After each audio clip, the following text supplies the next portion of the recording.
Universal messages for all this Diwali. The darker the night, the brighter we need to shine our inner light. And the current period of human history is particularly dark. But we can overcome it with our inner light.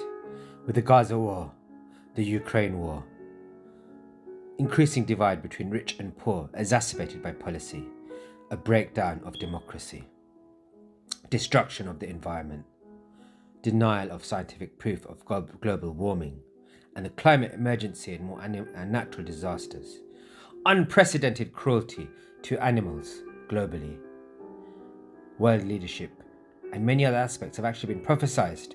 This image speaks 1,000 words and will be explored later on. And yet, within this period of darkness, there are many courageous souls who refuse to let the inner light be engulfed in darkness, constantly battling inner demons and helping guide many others in the process. The wonderful Hoglets Farm Animal Sanctuary and many others protecting, looking after thousands of animals between them, millions. Many faiths strongly condemning faith-based violence and partisanship and division, from Islamic groups condemning Hamas to Jewish groups strongly condemning what is happening in Palestine. Peace not war, Italy drivers uniting, comedy writers still being brave enough to speak without feeling the need to be censored. Media silence is not yet absolute. Children all over the UK still being taught values like kindness, tolerance and respect for all. A special shout out to my local school, who has one of the most visionary heads I've ever met, creating some of the kindest kids that value kindness, curiosity, tolerance, hard work. The vision of a leader, both good and bad, has a huge impact at every scale. When hate is loud, love must be louder. The light still shines bright. Philanthropists may struggle to match entire countries, but there are significant individual efforts, finding the lights and learning from them. Perhaps the most important messages of all. 1. Hate the sin, not the sinner. 2. This Diwali focus upon increasing my own inner light rather than what anyone else may or may not be doing. An eye for an eye is making this world blind. Defeat our own inner enemies and no outer enemy shall remain if everybody does this. This Diwali, let me look for, find and encourage the light in all others, and let them all be at peace with each other. Thou shalt not kill. Thou shalt succeed in the inner struggle against the inner enemies. To those I have wronged, I ask forgiveness. To those I may have helped, I wish I had done more. To those I neglected to help, I ask for understanding. To those who helped me, I thank you with all my heart. I wish all to move towards world peace. Diwali is an abbreviation of the word Deepavali. Deepa meaning light, and Avali meaning row, a row of lights. The reasons for this festival vary from Eastern faith to Eastern faith, but the light symbolizes the victory of innate goodness in all beings from the darkness of ignorance and sin. In Jainism, the festival is one of quiet reflection as well as celebration. On the one hand, the most recent spiritual guide, Bhagwan or Tirthankara of Jainism, Mahavira, left his body, and there was a loss of his spiritual guidance in person. We reflect on his compassion, his forgiveness, quiet determination, and his calm state of mind in all situations and all circumstances. We try to imbibe these qualities ourselves. On the other hand, it's a day of celebration of his liberation from this cycle of life, death and rebirth, celebration of the life of Bhagwan Mahavira. Bhagwan Mahavira was born in 599 BCE. He renounced the material world as a prince at the age of 30 and practiced extreme penance for over 12 years.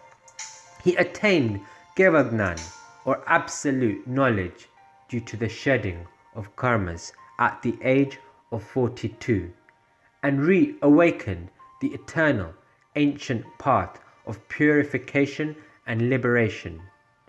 In 527 BCE, in the dark new moon Indian month of Ashwin by the moon calendar, he delivered his last discourse for 48 hours at a stretch. In a yogic manner, with mystic control of his breath, he left his final body as Mahavira and attained to the region of the Siddhas, or moksha, or eternal happiness and salvation. The news reached all strata of communities, whose hearts wailed without sound for their most loving teacher, who had departed, leaving them orphaned.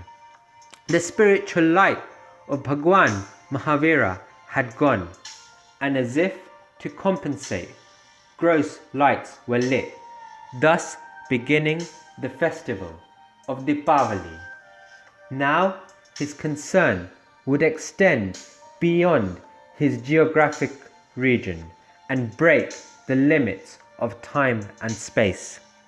In whatsoever part of the universe and whatsoever phase of the eternity of time, whomever seeks guidance from this universal light will find inspiration.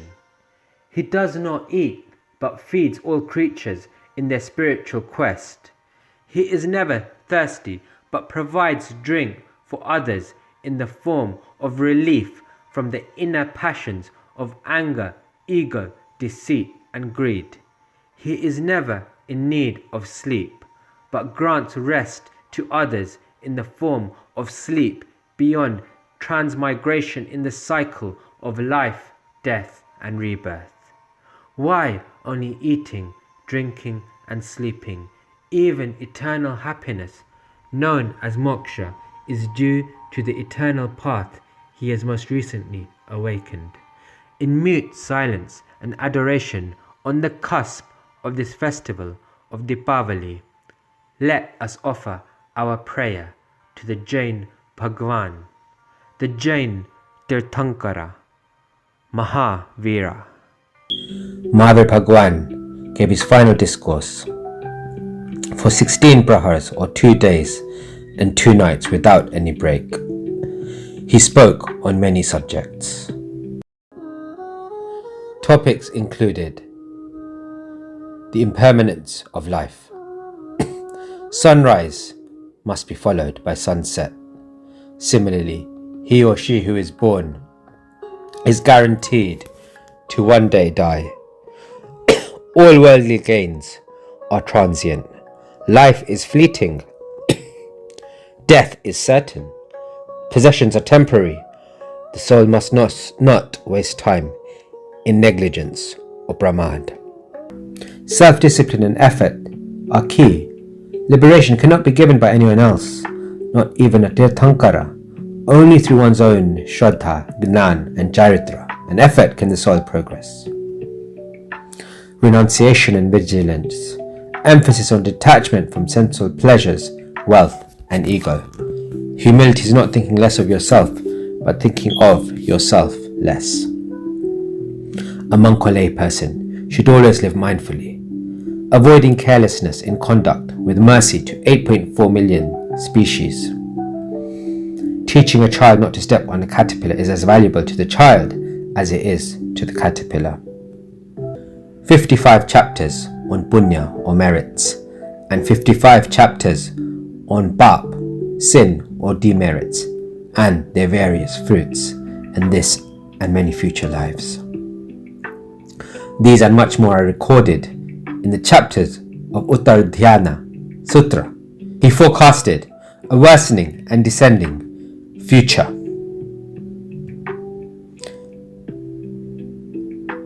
In Hindu texts, the concept is known as Kali Yuga. Jain texts go into a great detail, breaking this period down further into the 5th and 6th eras of this descending time cycle. There was the interpretation of the prophetic dreams of King Punyapal. King Punyapal was among the masses of people who had gathered to hear the final words of Mahavir Bhagwan. He received 8 dreams the night before and became scared after having these. They appeared to be beautiful, but the forecast was horrible and related to the entire universe. The content of these dreams and similar prophetic predictions can be explored in another video or in a session we'll be having in the next week or 2. If you let me know, I can share more details. But the key takeaway message is, the darker the night, the brighter we need to shine our light. And even in this age where so much dark things are happening, there is still many people doing such good work, such good deeds. And it is important as a universal message in this festival of Diwali that our light shines bright. It does not fade. It does not blow away, but it keeps shining for the rest of our lives. And where there is hope, there is growth. And where there is growth for an individual, there has to ultimately be growth for a society and all life at large. Happy Diwali. This video was a universal message for Diwali for all.